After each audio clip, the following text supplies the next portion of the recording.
Hello hello साथीहरू, म आज नेपालको राजधानी काठमाडौँको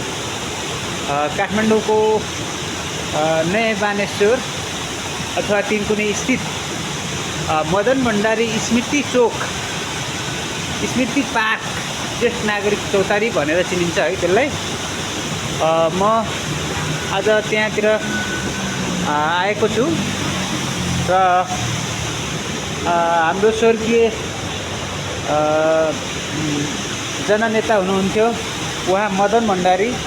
उहाँले भन्नुहुन्थ्यो कि समाजको चासो र व्यवहारको विषय नबनाई समाज आउन र कायम रहन सक्दैन। सिद्धान्तका लागि जीवन होइन, जीवनका लागि सिद्धान्त हुनुपर्छ भन्ने भनाई हाम्रो जननेता आदरणीय स्वर्गीय मदन भण्डारी उहाँ हुनुहुन्थ्यो हैन।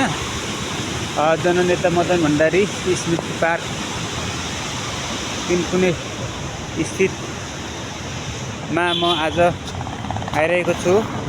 हजुरको बागमती नदीको किनारामा रहेको यो मदन भण्डारी हाम्रो नेपालकै जननेता लोकप्रिय उहाँ हुनुहुन्थ्यो, लोकप्रिय नेता मदन भण्डारी, स्वर्गीय मदन भण्डारी।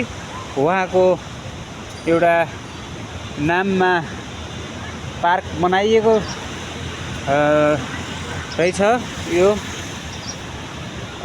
तिनकुने बानेश्वर तिनकुने स्थित मदन भण्डारी स्मृति पार्क भनेर चिनिन्छ। उहाँ ज्येष्ठ नागरिक चौतारी पनि भन्ने गरिन्छ त्यसलाई। हेर्नु साथीहरू कति सुन्दर छ है। हामी सबैले असल नागरिक बनाऊ है त। आज मलाई यो पार्क चाहिँ असाध्यै राम्रो लागेको छ साथीहरू। हेर्नुहोस्, यो पार्कको किनारामा पुरै नदी छ, बागमती नदीको किनारामा यो पार्क रहेको हुँदा मलाई असाध्यै खुसी लागेको छ। स्वर्गीय जननेता हुनुहुन्थ्यो उहाँ मदन भण्डारीको नाममा यो पार्क बनाइएको रहेछ साथीहरू है। हजुरहरू कहाँबाट हेर्नुहुन्छ, तपाईँहरू कसैले आएको हुनुहुन्न, देखेको हुनुहुन्न भन्ने आज मैले तपाईँलाई यो देखाएको छु साथीहरू। मैले भिडियो बनाएको छु है त। स्मृति पार्क जननेता मदन भण्डारीको स्मृति पार्क। हेर्नु साथीहरू, यति रमाइलो सुन्दर, एकदम सुन्दर दृष्टिमा रहेको यो मदन स्मृति पार्क तपाईँहरूले देख्न सक्नुहुनेछ। हेर्नु त साथीहरू, यसलाई यसरी हेर्दा भित्तामा यसरी हेर्नुहोस् त, यो कति राम्रो देखिन्छ, कति राम्रो। यो पार्कमा विभिन्न किसिमका हामीलाई स्वास्थ्यको लागि फाइदाजनक सामानहरू पनि राखिएको रहेछ। हामीले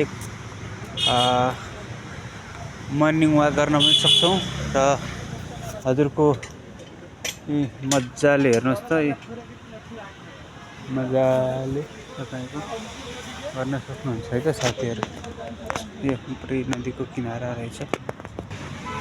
यति राम्रो सुन्दर ठाउँ त तपाईँहरूले आजसम्म देख्नुभएको थिएन होला साथीहरू। तपाईँले यो सुन्दर दृष्टिलाई हेरेर लाइक अनि कमेन्ट सेयर गरिदिनु होला। तपाईँहरू कताबाट हेर्नुहुन्छ है त साथीहरू। कति सुन्दर ठाउँलाई हेर्नुहोस् त। यो खोला हो, बागमती खोला। उहाँहरूले हेर्नुहोस् त साथीहरू, ड्यामको लागि के राख्नु भएको, मास्क लगाएर बसिरहेछन् मान्छे।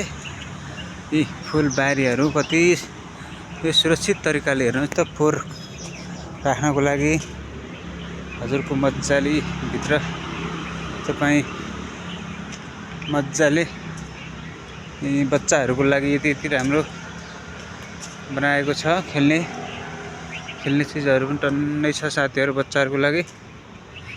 यो मदन स्मृति पार्क भनेपछि हजुरको मदन भण्डारी जननेता हाम्रो स्वर्गीय मदन भण्डारी हुनुहुन्थ्यो। उहाँको नाममा जस्तो मान्छे हुनुहुन्थ्यो त्यस्तै नै पार्क बनाएको रहेछ।